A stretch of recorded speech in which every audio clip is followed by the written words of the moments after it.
In a world full of socio-political issues, one man searches for intelligent conversation. From Dedham, Massachusetts, the birthplace of modern democracy, this is You Don't Have to Yell, with your host, Dan Sally. Welcome to episode 36 of You Don't Have to Yell.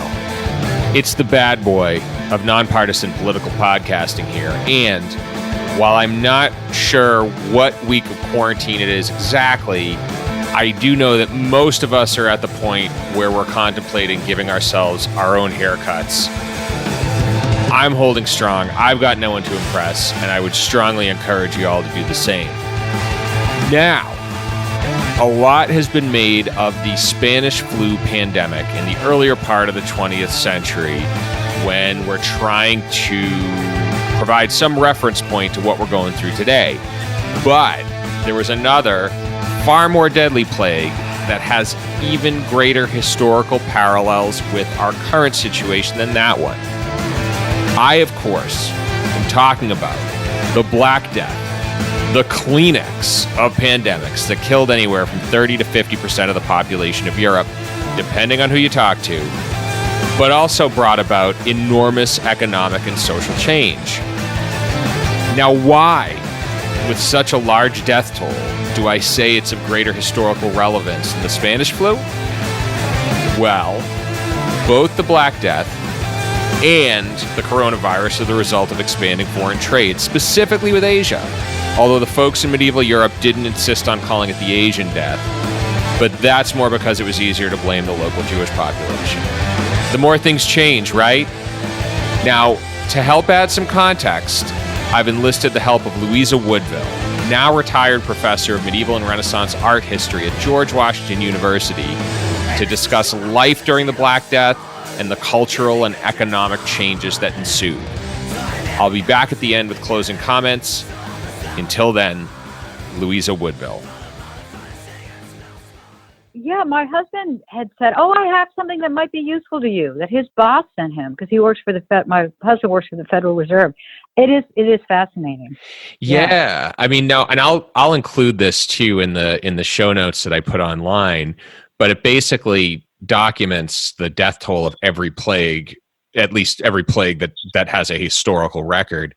And the interesting thing is, as I was looking at it, it seems like from both the standpoint of a raw death toll, but also from the standpoint of per capita deaths, it seems like the Black Death, so the Black Death of the 1300s was really, so far, has been the biggest one anyone's ever seen, right? Yes. Got it. Yes, I completely agree. Yeah. Well, the other thing is that we don't, there's a lot of primary documentation that we can track the Black Death with. Mm-hmm. And you look at these other things like during the Roman era, we don't really have as much primary documentation as we do on the Black Death. So I see the death toll 5 million. It's kind of such a rough estimate.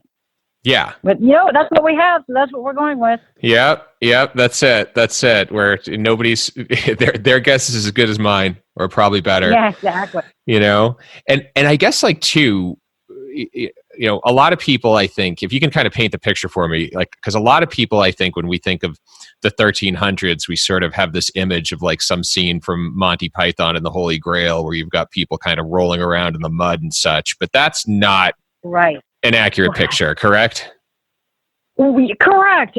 As a medievalist, of course, we're always railing against that. This idea of people, eating with their hands and gobbling up. I love Monty Python. I think he's hysterical.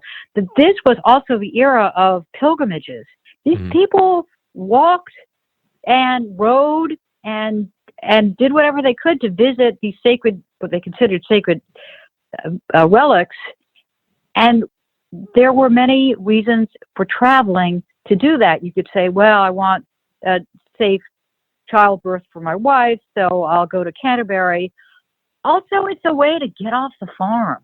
These people love to travel. They love going to Santiago de Compostela, and they love going to Rome. And even Jerusalem for some of them who could afford to. So this was not the backwards age. These were very sophisticated people. You have, of course, before the Black Death, you have the Crusades. And the Crusades, when you think about it, think about transporting all those horses and all those armies and all those men from places in France and England all the way to Jerusalem and the Holy Land. Yeah. They had huge technological advances in things like shipping and in transportation. And the Templars, which were a group of warrior monks, figured out how to do letters of credit, so you could pick up your money when you arrived in the Holy Land. So yeah, I think it's a sophisticated time. Yeah, it's not a bunch of people kind of hiding out in the dark, afraid of witches and such, which I think is generally the popular image. I think that's the image that is accurate a little bit now as then. You always sort of want to fall back on trying to find someone to blame something on. And unfortunately, in this period that we're talking about, the Jews were often a target. But we can talk about that more later. Yeah. And so, I know, if we kind of set the stage then, so the 1300s, it's sort of part of the commercial revolution, part of this period of time where there is a lot of commerce, a lot of people traveling, a lot of people trading far away. And so the plague kind of almost starts to spread as a result of that. Is that correct? That's exactly right. That's how it did end up spreading, because they had these very lively and vibrant trade routes. Mm-hmm. So what happened was it started, I think, when the Mongols attacked some Genoese merchants, and then they carried this disease back to Genoa, and it just exploded from there. Yeah. And as this starts to spread, kind of getting back to something you mentioned, which is, we're always looking for somebody to blame. Like, what were the initial reactions of people, and what were the initial reactions of government as the plague started to make its way through Europe? Well, if you look on that sheet that I printed out about the number of plagues in history, this wasn't something surprising. It wasn't like, I wonder what this is. These people had plagues before. Mm-hmm. So they were familiar with them. They weren't ready for such a plague to hit that hard and that fast. Mm-hmm. And if you read the primary documentation, for example, there's a Carmelite friar, Jean de Venette, and he writes about how people lay ill little more than 2 or 3 days and died suddenly. Mm-hmm. He who was well one day was dead the next and being carried to his grave. So this is a plague that you could be alive at 9 a.m. and dead by 6 p.m. Okay. So the big difference then wasn't necessarily the illness. They had seen sort of mass disease before, but it was the length of time it took for you to actually pass from it. Is that right? Yes. And also this was also an era of, unfortunately, of famine. And famine is a lot slower. This kind of devastating death knoll was something that I think was newer to them, because I don't think the other plagues struck as hard and as viciously as this Black Death did. Okay. And was it the famine then that aggravated that? No, I don't think the famine aggravated it. I think that they brought this plague in from the east, mm-hmm. and it just felled everybody. So the famine wasn't as big of a part of it, but it probably didn't help too much then. Is that right? No, it didn't help too much.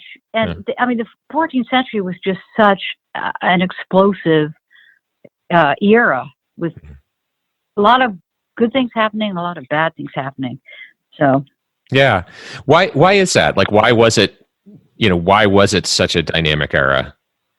Well, you look at what happened before. You have the Crusades, mm-hmm. and the Crusades were really great, and that was more the 1200s and 1100s. But you look at that era, and people are traveling. They're seeing places that they've never seen. They're becoming culturally enriched. And it's easier to travel because it's a financially better off era than previous ones. Yeah. So it's not so much that this was bound to happen. It's just that people were moving around a lot more. Yeah. And when people move around a lot more, I look at our own history and history of the Native Americans when they were hit by disease. Yeah. That was as ferocious. And I'm surprised that that's not included on this list because that was as horrendous as any Black Death. Yeah, well, I remember hearing an estimate that something like 90% of the population of North America had died. Human population of North America had died of disease by the time colonists started to arrive, and it was sort of that first seed planted by the conquistadors in South America and Mexico that just fed its way all through the continent. And I think, again, this is probably a conversation for another day, but I think part of the reason why we think of the United States as this vast open frontier is because any of the existing structures that existed in terms of trade and infrastructure and whatnot was just wiped out. Yes, and that is very true. The other thing about the Native Americans is they did not have the horse. So their trade routes weren't as vibrant as ours were in Europe because they didn't have the means by which to transport goods as easily as they did in Europe. Yeah. Yeah. The thing I find really interesting about kind of like the Black Death and comparing it to now is if you look at the current situation, if you look at the coronavirus and the spread of that, and the fact that I'm sitting in my house with 5 children, attempting to homeschool them, not well, but attempting, it's really a result in a way or a byproduct of globalization. The fact that some food market in China can ultimately produce a pathogen that keeps me locked in my house is really the result of this explosion in trade. And it sounds like the Black Death was very much the same sort of thing. Which is amazing. Yes, because this particular bacterium did travel from China, then it went to the Caspian Sea, and that's where these Mongols ruled, and they are the ones who attacked these Italian merchants. So they attacked these Italian merchants in 1346 in the Crimea. And by 1348, this devastating pestilence has infiltrated Europe. And what amazes me is that the primary documentation we have, it's all over the place. It's Italian, it's English, it's, for example, the British Library has a wonderful chronicle of the Black Death.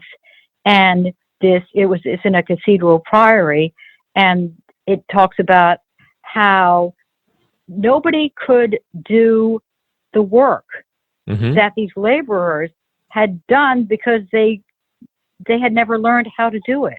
So you have agricultural workers are needed, and the churchmen don't know how to knead bread. They don't know a lot of this stuff, so they have to figure out how to thresh their own corn and plow the land and make their own bread. So that's a little bit of a difference now, is that we don't have that social hierarchy. And again, yesterday I mentioned that in Italy, when the plague swept through, you would have people who would, their neighbors would die, and there'd be all this land lying fallow. The people to work the land were dying. So wages went up and land value went down. And if you could claim that land and somehow farm it, you had a social edge that wouldn't have been available to you previously. Yeah, that was a fascinating thing. I was actually in doing some research for this. I saw a chart that looked at GDP per head during the Black Death, and that actually goes up. Total GDP, total sort of economic production goes down because obviously there are fewer people. But like you said, it seems like in a weird way the standard of living for the survivors kind of is rising. Is that right? Yes, I think that's if you're looking at it in totally economic terms. Yeah. But the other fascinating thing I find is that at the time, if you remember, the Pope is no longer in Rome. He has moved to Avignon as the France is beginning to becoming sort of a state. And anyway, people are confused about this whole papal dislocation. Then we have this pestilence come roaring through, and the people pray as they have been taught to do, to a saint or to the Virgin Mary, and nothing really happens. Their good neighbor on the right dies. Their bad neighbor who they hate, who's a really horrible person, lives. And so they're trying to figure this out.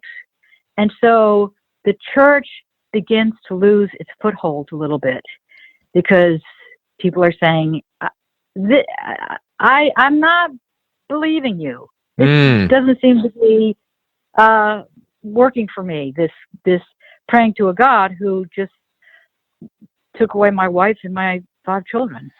Yeah. And so, I mean, I know, tell me if I'm oversimplifying it, but it seems like the medieval perspective of God was almost like, at one point, it was almost like this metaphysical vending machine that sort of rewarded good deeds with good outcomes.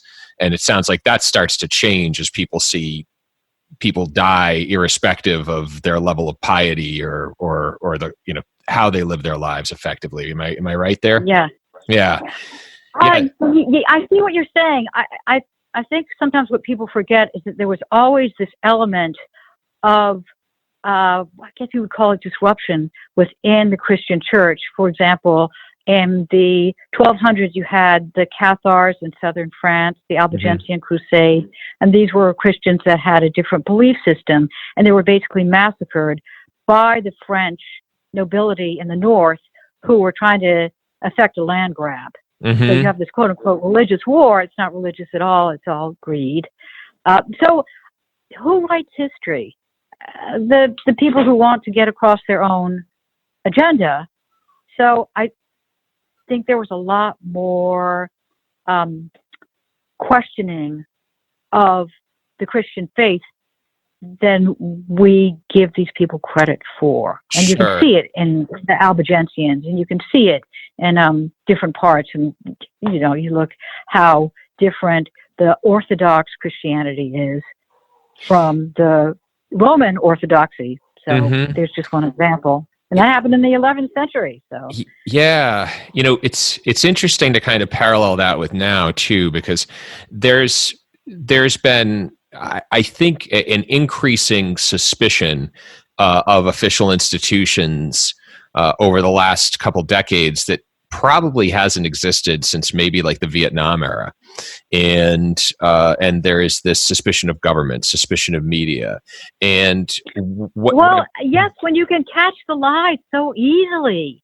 Oh, we've got this under control. Oh, okay. You think, oh, good, phew, and then you realize that New York is out of ventilators or whatever. It's so much easier to catch the lies nowadays with the internet. Yeah, there's definitely more transparency. And I think, if we kind of look to the future, the folks who are kind of purporting the everything's fine or this is overblown narrative are obviously going to have to either rewrite history or eat some humble pie. Right. Little hard to rewrite history these days. Tell me about it. Although people try, and I think and I guess if you compare that with the reactions of institutions back during the Black Death, was it similar? Did you have the church painting a happy face on it, or did you have monarchs and other governments trying to maintain this sort of semblance of control? Well, actually, I think that's a really good comparison, because the church, the papacy anyway, in Avignon was so ineffective. They were under the thumb of the secular French rulers, and they were completely ineffective. And you have people like Catherine of Siena, begging the papacy to step up to the plate, and they don't. I mean, they can't. They're too weak. Mm-hmm. So that's, I think, another that's the reason that people started to lose faith in their Christian religion, because your pious neighbor who prayed all the time and gave all of his money to the church dies. Mm-hmm. And the guy next door who goes around, murdering people for money lives. Made people confused. Yeah. And I'm sure we're going to see more of that as this thing goes on here in this present day. Obviously, like now too, you have people acting, I will say, moderately crazy. So, for example, today was the first day that we could buy toilet paper again, and that was only because the wholesale stores were rationing it. So you could only buy one package of toilet. Now, one package of toilet paper, mind you, has, I think, like 40 rolls in it. And so you were restricted to just buying 40 rolls now.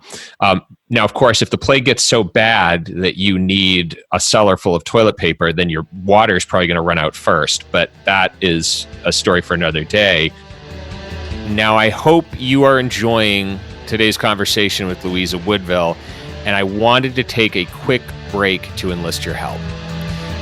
Right now, there is a really bad disease keeping a lot of us indoors, and up until mid-March, choosing to believe the medical and scientific community on the peril this posed was a partisan act in the United States.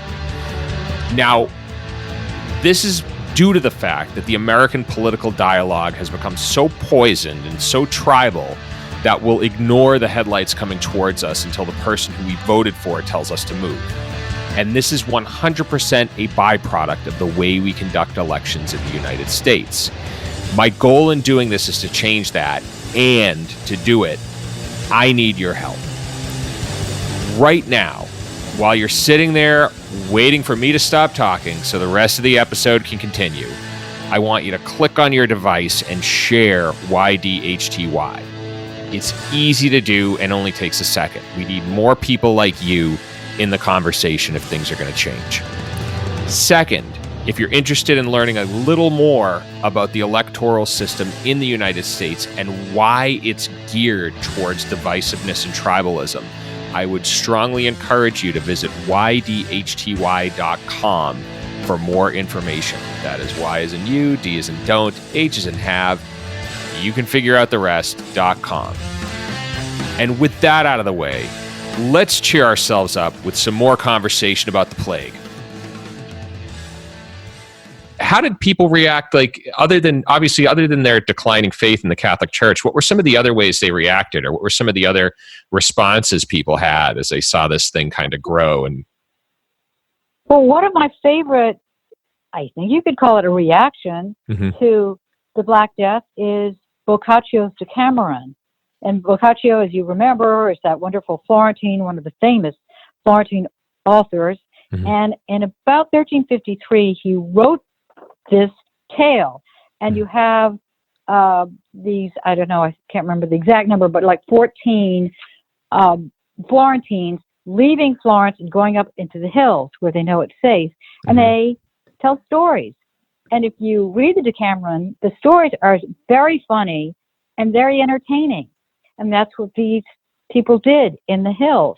And these stories mock lust, and they mock the clergy. And the way they mock lust, it's not like, oh, it's bad. It's, they'll find some guy is caught with another man's wife, and he has to try to hide in a barrel.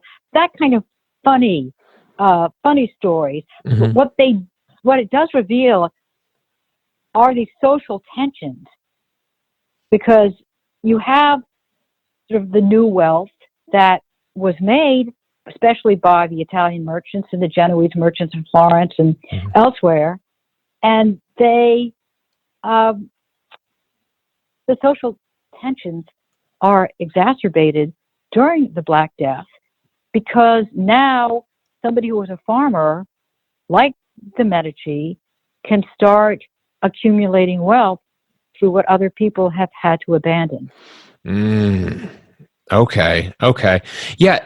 Was it similar to, and again, thinking of the sort of two economies we have going now, where there are the benefactors of globalization and the folks who've sort of lost out because of it. Was the commercial revolution similar in a way, where you had this huge amount of wealth in the commercial hubs where maybe the farming community was left behind, and then after the onset of this, that power structure, that dynamic started to change? Am I going a little too far there, or am I on the right track here? No, you're on the right track. I also think in this period of time in the 14th century, when there was not a famine, life was okay. I mean, the serfs had plenty to eat. They had work. They were fine. When there was a famine, that's when things would get really, really terrible.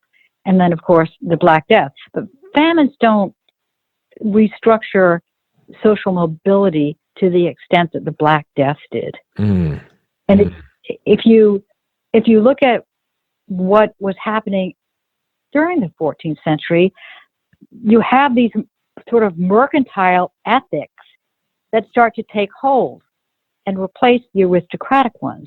Aristocrats do not work. Aristocrats live off the land. And you can even see that change in popular programs like these programs on the Tudor court, Henry VIII.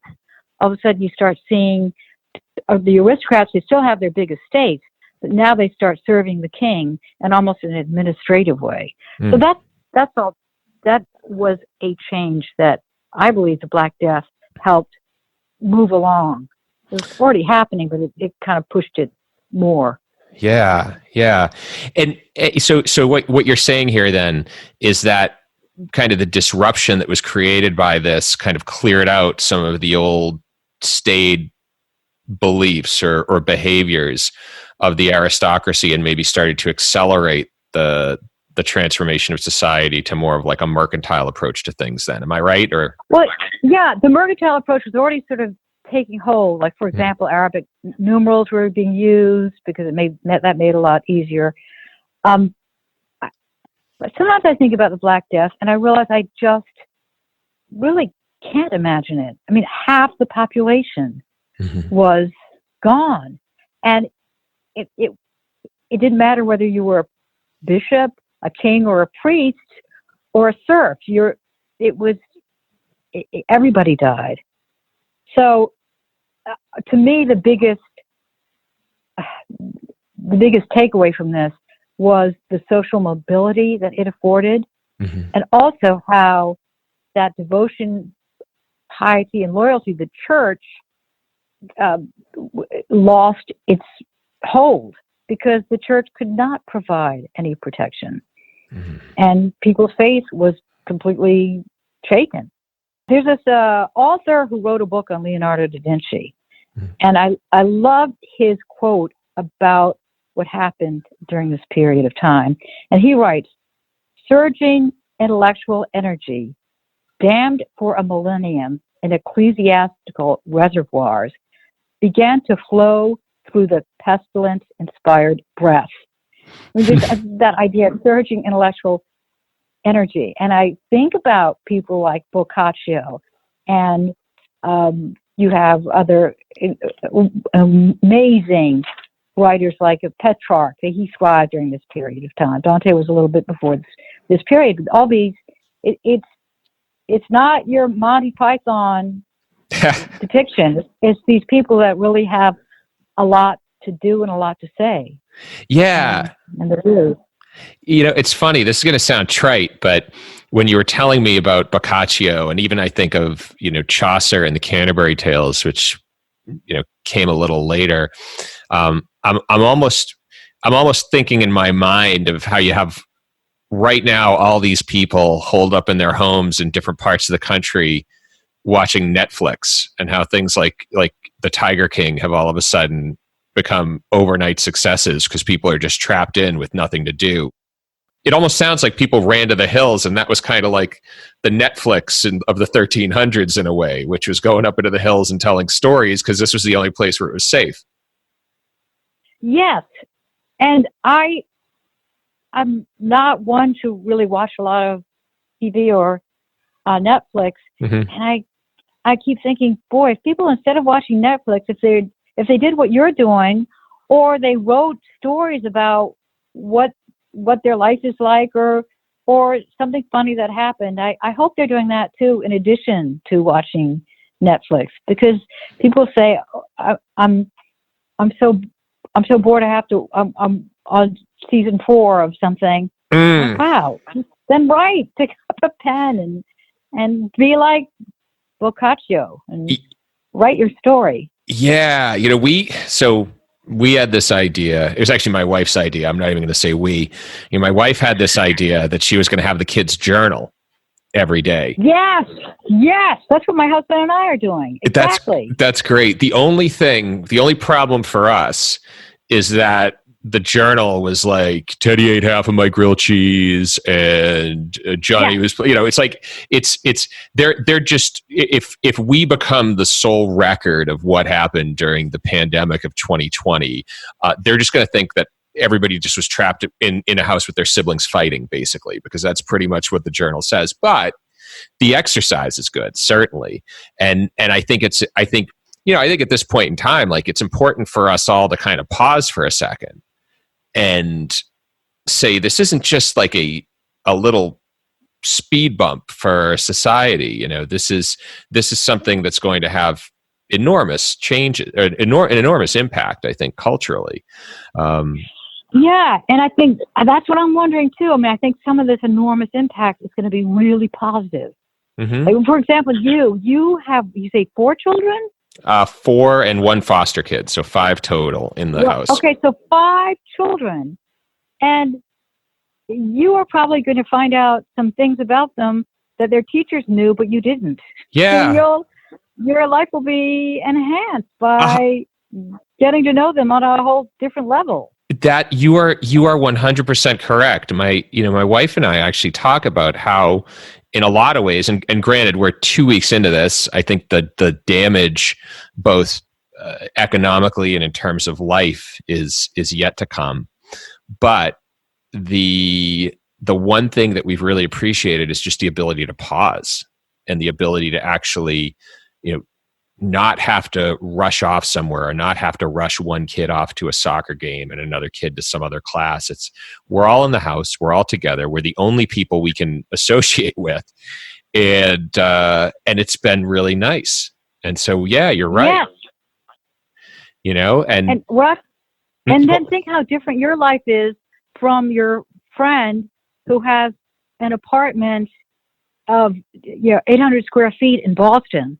Yep. And it's stuck there. Yep. And it's probably so lonely because he doesn't really know his neighbors, and he doesn't really want to know his neighbors. And so it's a lot of different scenarios here. Yeah. And kind of one of the interesting parallels is you talk about kind of the price of property or the value of property in the period of the Black Death. My big question here is, if you look at like a place like New York City, for example, where people have sacrificed square footage for location, is that math going to change? Are people's calculations going to change? And maybe is a 400 square foot apartment where you're on top of everybody else for the sake of being that much closer to the village, for example, is that going to be valuable now in a world where this type of thing is probably going to be more present in the future? I wonder also about that, because some of the primary documentation that we read about the Black Death will say people forget, and they go right back to their whatever they abandoned before when the going gets good again. And I wonder how much we'll remember. And I don't know. I'm a blank slate on this. But it's certainly with what I really enjoy seeing after the Black Death is how the social fabric changed. That to me is fascinating. Yeah. People started to be pious again, though. I mean, I guess maybe some people never left it, but you look at the Medici again, and you find I don't call it a false piety. I call it a piety that serves your agenda. Because in about the 1420s, when the papacy got very divided because they moved back to Rome. Then they wanted to, the French protested and they kept a pope in Avignon, and there were 2 and 3 popes at a time. But anyway, the Medici supported a given pope. And this guy was just like a pirate. I mean, everybody knew he was not papal material, but the Medici just poured money to get him elected. So you have all that kind of hidden agenda that is happening. And for reference to the Medici were this group of traders in Venice, correct? No, they weren't. Medici were in Florence, and they came out of the Mugello, which is an area outside of Florence during the Black Death. They moved to Florence and they start dyeing fabrics. And from dyeing fabrics, they take that profit and they start the Medici Bank. Got it. And through the bank, they become the ruling family of the Florentine state. So we're not just talking the little city of Florence. We're talking like a big, huge area that at one point is stronger than the papal territory to the south. Yeah, I read Machiavelli, and so I remember learning a little bit about the Medici, but I didn't know much about their history beyond that. Well, I taught art history, and so when it came time to teach to talk about the Medici, I would show this PBS movie. And it was so enthralling because it was really accurate. And the whole point for me of the Medici, since I'm an art historian, is all the artists that they supported. So they used all their money to make Florence the culturally vibrant city that it became during the Renaissance. Anyway, it's fascinating to see how even the art that they commission further their agenda of securing their political power. And I think we see now in politics leaders that fear their power is slipping, and they are so desperate to do anything they can to hold on to it, they come up with all these wacky ideas that aren't going to be sustainable. Yeah, and I think we're coming up on a day of reckoning for what I guess we'd call kind of the post-truth era, where you kind of invent facts or retrofit facts to meet your partisan needs. And I think what's going on is the virus doesn't care how you vote. The virus doesn't care who your campaign donors are. And the math of that virus will do its work regardless of what you say. And in a lot of ways, and this is going to sound terrible, Louisa, but in a lot of ways, I hope this is the disaster. I hope this is the one, because it's going to come eventually. And the one thing about this is we know what it is. We know how to hide from it. And to be honest, it spares kids. You know, it is at the very least, it spares the children.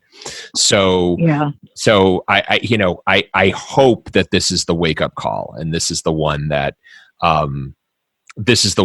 that at least gets us to listen to people whose knowledge of medicine comes from years of study, as opposed to 10 minutes on the toilet, on their phone, which tends to be kind of the substitute for intelligent conversation now. Yes. Also, yes, exactly right. I mean, it gives people a chance to kind of reevaluate. Maybe who should I listen to when the going gets really, really tough? Do I listen to the guy who got his PhD in pestilence control, or do I, listen to someone who doesn't read? Yeah. And there's one interesting thing, and I'll ask for you to clarify this, which is, we talk about all the changes that go on during the Black Death, but the interesting thing is that there are some changes. It seems economically, politically, but it also seems like from a behavior standpoint, it seems like the life kind of goes back to normal in a way, because I even think about I'm just thinking about the Canterbury Tales, which is obviously the story of a pilgrimage, written right at the tail end of this this pandemic.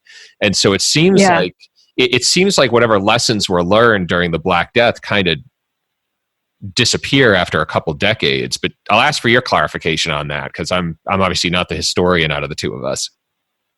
Well, I read Chaucer through the lens of Boccaccio, because Boccaccio's stories were so funny and entertaining, and as are Chaucer's. So I think they kind of parallel each other. Mm-hmm. And the idea that with Chaucer, these are pilgrims walking on a pilgrimage. They don't act very religious all the time. I mean, they like the idea of going on a trip too. Mm-hmm. And so his is different because they get to travel. They're walking, and unlike Boccaccio's, who are kind of hiding out.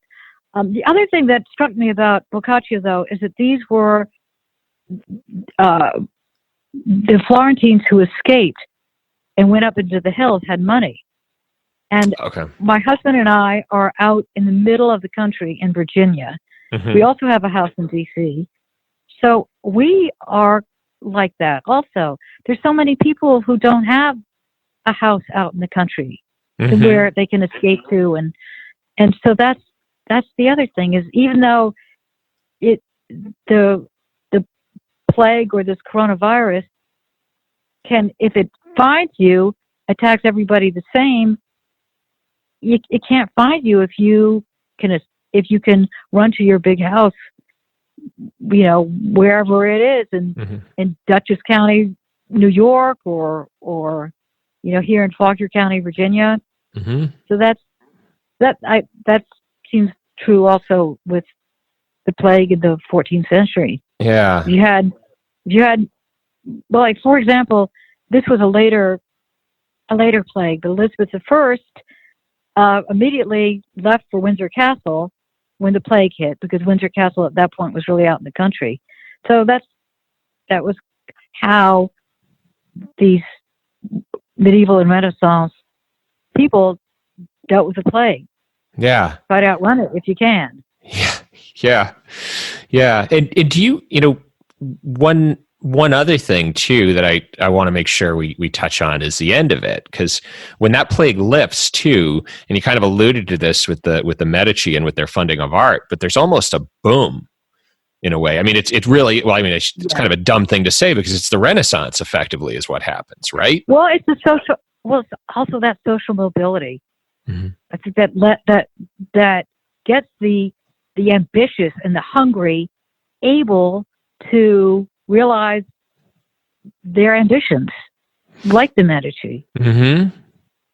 The other thing about this Black Death is, as you know, it reoccurred again and again. Much less so, though. I mean, it didn't have the impact that it had when it originally struck. Mm-hmm. And I am waiting to hear from scientists about how this virus that we are seeing might transmute itself. Mm-hmm. Wouldn't you think that if it goes from person to person to person to person, it would lose some of its strength? But it doesn't seem to be. No. So that's the other. Yeah.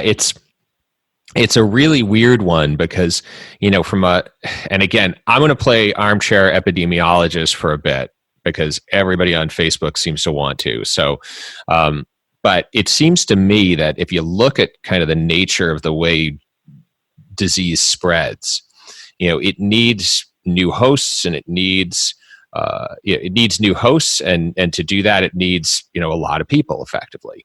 And if you look at, again, you compare the Black Death, where disease would move rather slowly from place to place. You didn't have people hopping on airplanes, and you didn't have the same kind of rapid worldwide transportation you have now. So in a lot of ways, the Black Death kind of had to take its time getting from place to place. This one is an interesting one, where I think where the incubation period's so long, so you have the opportunity to infect a lot of people before you get sick. And if you have an environment like ours, where you have these dense clusters of people packed together, in those dense clusters, you tend to have the highest proportion of travelers. So for example, if you're in New York City, you're in Boston, you're in Washington, D.C., Seattle, those are generally going to be populations that also travel more. across the world. Yeah. And it's just like, Yep.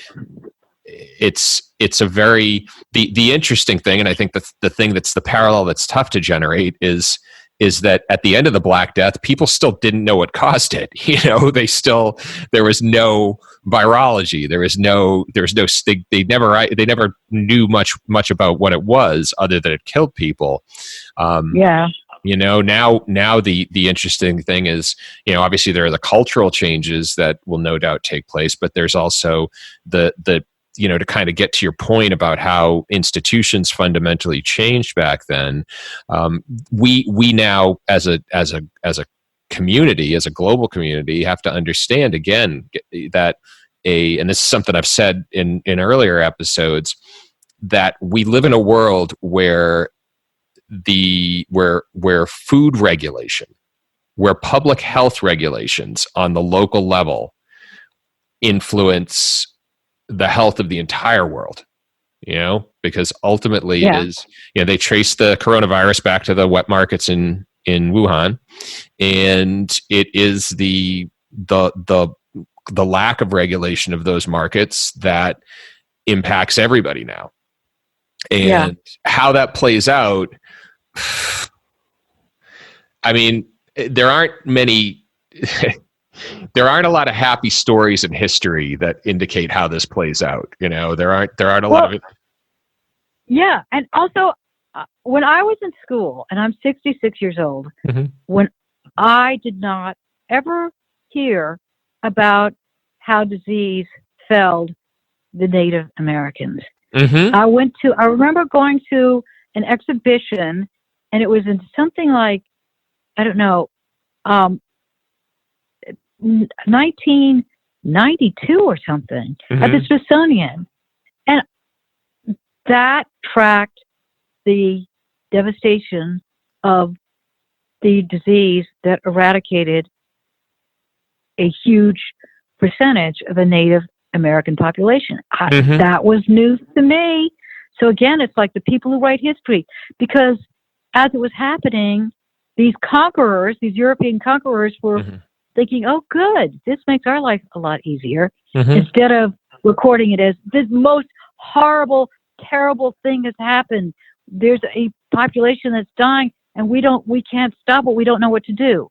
Yeah, I've never read any primary documentation like that. Yeah. Do you think? I think this is actually a good point to cap this off on, because I've never thought about this before. And as you're talking, it kind of just crystallized in my mind, which is, a lot of people look at history and they think of it as sort of this staid study of dates and events and dates and people. And the reality is that history is as much based on our modern interpretation of it as it is what happened. And it's, getting back to what you mentioned about the volumes of primary sources available for the plague, people year after year and century after century can go back to those same primary sources and reach a different conclusion based on where they are.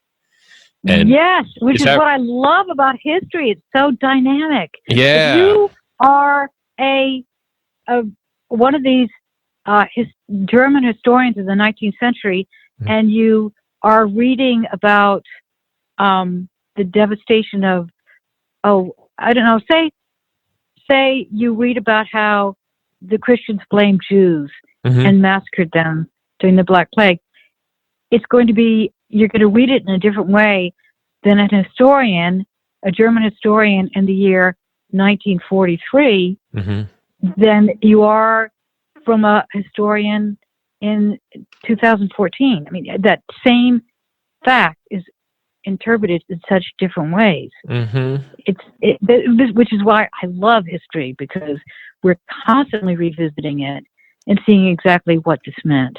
Yeah.